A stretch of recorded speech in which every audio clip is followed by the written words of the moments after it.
Здравейте, приятели! Добре дошли отново в моя канал. Днес ще ви покажа 3 здравословни рецепти с картофи, без пържене, но с много вкус. Приятно гледане!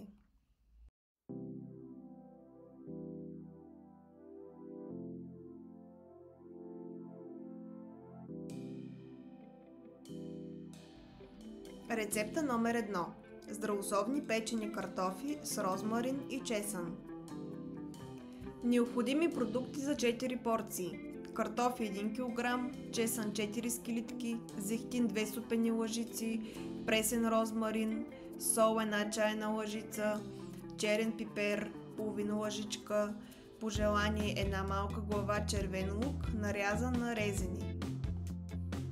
Начин на приготвяне: подготовка на картофите. Измий добре картофите и ги нарежи на лодки, можеш и с кора за повече фибри. Овкусяване: в купа смесете картофите с зехтина, нарязан чесън, розмарин, сол и черен пипер. Печене: подреди ги в тава с хартия за печене. Печи в предварително загрята фурна на 200 градуса за около 30-35 минути, докато станат златисти и хрупкави отвън, но меки отвътре. Хранителна стойност за една порция: калории 190, въглехидрати 36 грама, мазнини 4 грама, белтъчини 4 грама. Полезни съвети: 2 супени лъжици зехтин стигат при сухи картофи. Чесънът ситен накрая, цели в началото. За хрупкавост: 1 чайна лъжица нишесте преди зехтина. Аромат: пушен пипер или лимон плюс мащерка. Сервирай с йогурт сос. Рецепта номер 2. Картофи с спанак и кисело мляко, леки и хранителни.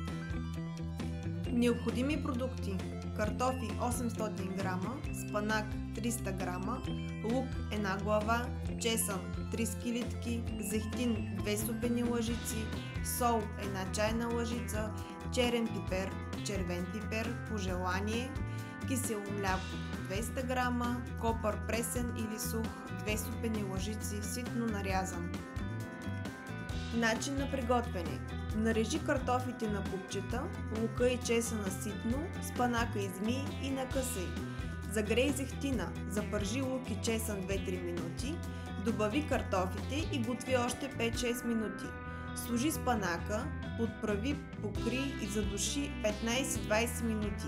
Свали от огъня, добави кисело мляко и копър, разбъркай и сервирай топло.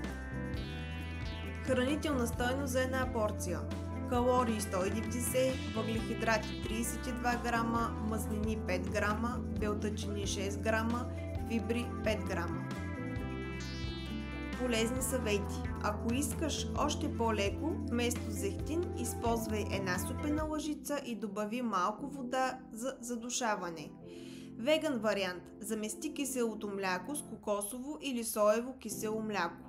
За по-богат вкус добави 30 грама натрошено сирене или малко пармезан върху готовото ястие. Рецепта номер 3. Салата с картофи, авокадо и лимон.